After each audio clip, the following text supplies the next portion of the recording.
మన ప్రియతమ నాయకులు దివంగత మాజీ ప్రధానమంత్రి రాజీవ్ గాంధీ గారి విగ్రహ ప్రతిష్ఠ కార్యక్రమానికి ముఖ్య అతిథిగా విచ్చేసి విగ్రహాన్ని ప్రతిష్ఠించిన గౌరవ ప్రియతమ ముఖ్యమంత్రి రేవంత్ రెడ్డి గారు, ఇన్ఛార్జ్ మినిస్టర్ పొన్నం ప్రభాకర్ గారికి, పిసిసి అధ్యక్షులు సోదరుడు మహేష్ కుమార్ గౌడ్ గారు, వేదిక మీద ఉన్న నా సహచర మంత్రివర్యులకు, ప్రియమైన ఎమ్మెల్యేలకు, ఎమ్మెల్సీలకు, ఎంపీలకు, తెలంగాణ కాంగ్రెస్ పార్టీ నాయకులందరూ కూడా నమస్కారం తెలియజేసుకుంటూ, నిజంగా ఈరోజు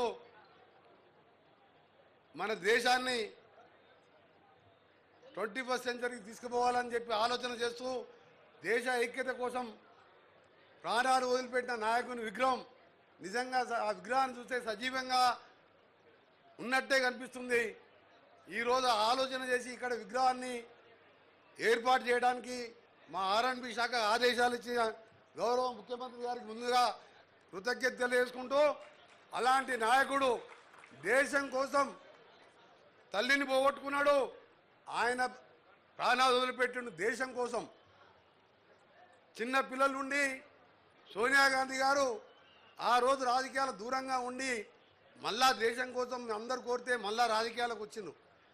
అలాంటి విగ్రహాన్ని మొన్ననే తెలంగాణ ఇచ్చిన తెలంగాణ దేవతగా సోనియా గాంధీ గారు మన తెలంగాణ ఇచ్చి ఇక్కడ విగ్రహం మా ముఖ్యమంత్రి గారు ఆలోచన చేసి పెడితే ఇవాళ పనికిరాని వాళ్ళు తెలంగాణ కోసం దొంగ నాటకాలు వేసి, ఒకడేమో పెట్రోల్ దొరికింది కానీ అగ్గిపెట్టి దొరకలే, ఒక ఆయనేమో హాస్పిటల్లో వండుకొని దొంగ దీక్షలు చేసుకుంటూ రాజీవ్ గాంధీ విగ్రహం ఎలా పెడతారు, రేపు మా గవర్నమెంట్ వస్తుంది వచ్చినాక చూసుకుంటా అన్నాడు.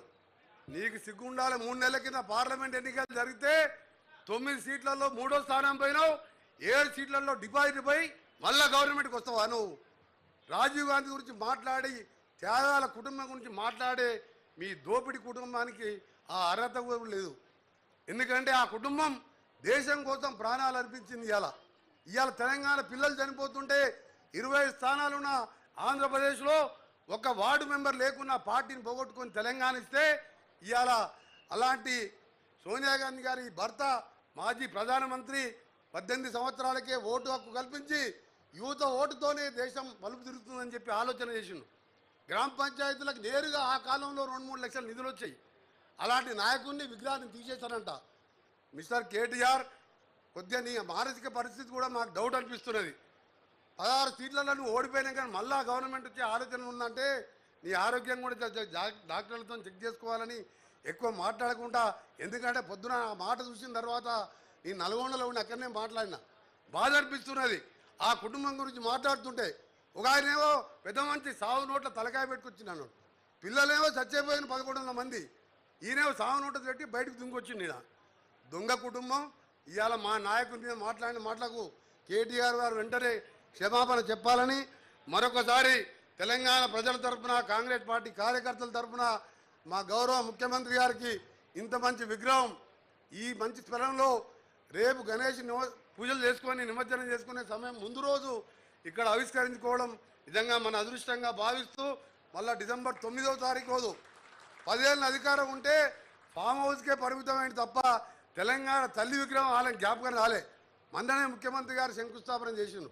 డిసెంబర్ 9 రోజు ఇదే సెక్రటరియట్లో ఆవిష్కరించుకోబోతున్నాం.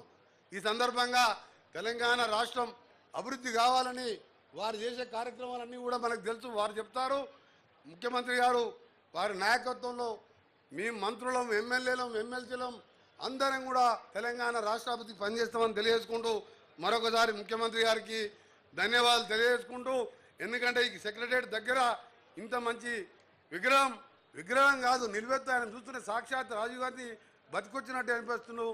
అందరికీ ధన్యవాదాలు, నమస్కారం.